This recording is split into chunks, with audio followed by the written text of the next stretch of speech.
মানুষরা এমন কোন সাবজেক্ট নাই যে সেই সাবজেক্টে কথা বলতে পারে না, কিন্তু কোন বিষয়ে আমরা পূর্ণতা নিয়ে আসতে পারি না। বিশেষ করে আমরা কর্মমুখী শিক্ষা চাই, শিক্ষা শেষে কাজ চাই, বইয়ের বোঝা কমাতে চাই এবং আমরা খুব অল্প বিষয়ে আমরা পড়ে আমরা একটি বিষয়ে বিশেষজ্ঞ যেন হতে পারি সেই বিষয়ে আমরা অনুরোধ করব। বিশেষ করে আজকে শিক্ষার মধ্যে ইসলাম বিরোধী যে গুলা লেখা এবং হিন্দু ধর্মের লেখা মুসলমান ধর্মের বইতে, মুসলমান ধর্মের লেখা হিন্দু ধর্মের বইতে, আসলে আমার মনে হয় কি যে বর্তমান যারা শিক্ষার দায়িত্বে ছিলেন এটা যদি পাগলের সাথে উদাহরণ দিত, পাগলের মান সম্মানের মধ্যে হানি হবে।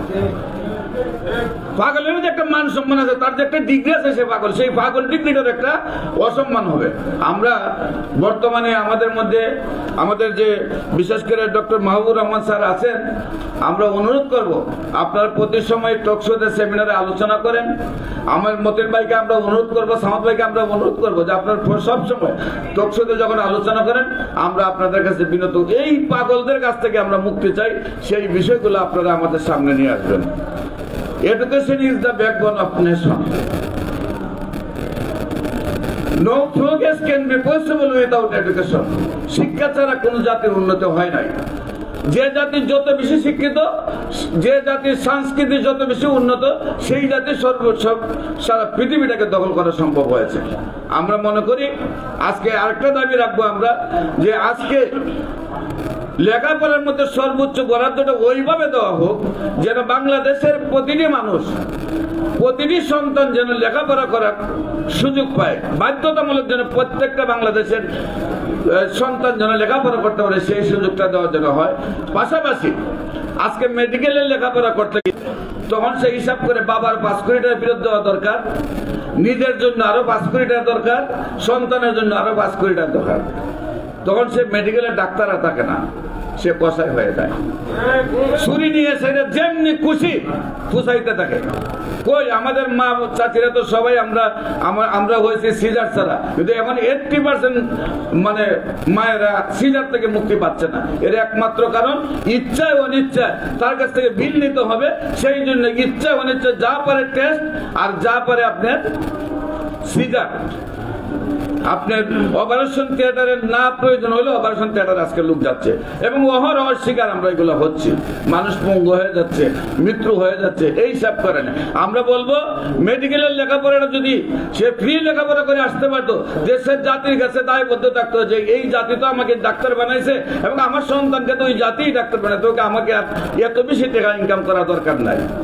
আজকে টাকা তৈরি করার প্রতিযোগিতায় নেমে গেছে সব এডুকেটেড পার্সনরা। এর একমাত্র কারণ তার সন্তানকে আপনি এডভোকেট, আপনার সন্তানকে এডভোকেট বানাতে গেলে এখন 15 কোটি টাকা বাজেট দরকার। আপনার কলেজের প্রিন্সিপাল, আপনার ছেলেকে আবার প্রিন্সিপাল বানাতে 15 কোটি টাকা বাজেট দরকার। আপনি আপনি মুফতি মুহাদ্দিস, আপনার সন্তানকে আপনি মুফতি মুহাদ্দিস বানাতে আবার 15 কোটি টাকা দরকার। আপনি ডাক্তার, ইঞ্জিনিয়ার, আর তো কোনো কথা নেই, 15 কোটি টাকা বরাদ্দ দিতেই হবে, নাহলে আসতে পারবেন না জায়গায়। এই জায়গাগুলির থেকে আমাদেরকে ফিরে আনতে হলে সর্বোচ্চ বরাদ্দ শিক্ষা ব্যবস্থায় দিয়ে প্রতিটা মানুষের যেন শিক্ষা ব্যবস্থা ফ্রি হয়, সেই ব্যবস্থায় আমাদেরকে আসতে হবে। জাতি যদি শিক্ষিত হয়, এই 20 কোটি মানুষ যদি আমাদের সম্পদে রূপান্তরিত হয়, পৃথিবীর সব সম্পদ লস হইতে পারে, মানুষের মেধা সম্পদ লস হওয়ার সম্ভব না। মানুষের হেলথ লস, সামথিং লস। মানুষের শারীরিক দুর্বলতা, এটা কোনো মানে আমরা দুর্বলতা না, কিন্তু মানুষের যদি ব্রেইনটাই না থাকে তাহলে কি দিয়ে কাজ করবে? আমরা মনে করি বাংলাদেশের ছোট একটি রাষ্ট্রে 20 কোটি মানুষ রয়েছে, তাদেরকে যদি আমরা সম্পদে রূপান্তরিত করতে পারি তাহলে এই বিশ্বটাকে আমরা দখল করা সম্ভব হবে। আজকে দেখেন শিক্ষা ব্যবস্থার মধ্যে কি রয়েছে। আমাদের বিএসএমএস কোর্সে 100টা সন্তানকে ভর্তি করা হয় বছরে। 100টা সন্তানের মধ্যে 50টা সন্তান ইংলিশ মিডিয়াম লেখাপড়ার দিকে চলে যায়, বাকি 50টার মধ্যে 30টা পাস করে আর 20টা আবার ফেল করে। 30টা পাস করার পরে 30টার মধ্যে 3টা বা 4টা ভালো ডাক্তার হয়, বাকিগুলো তো সার্টিফিকেট হোল্ডার। 3 বছর শেষে 2টা বা 3টা ডাক্তার বাইরে আসে।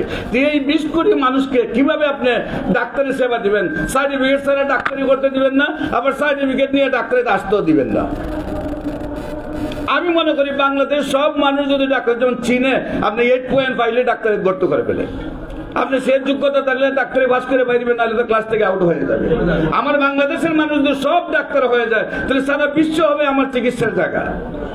আমরা মনে করি শিক্ষা ব্যবস্থায় যে সংকীর্ণতা রয়েছে, যে আসন সঙ্গে সীমিত রাখা হয়েছে, সেইগুলাকে উন্মুক্ত করা হোক। প্রতিটা মানুষের শিক্ষা ব্যবস্থার জন্য আমরা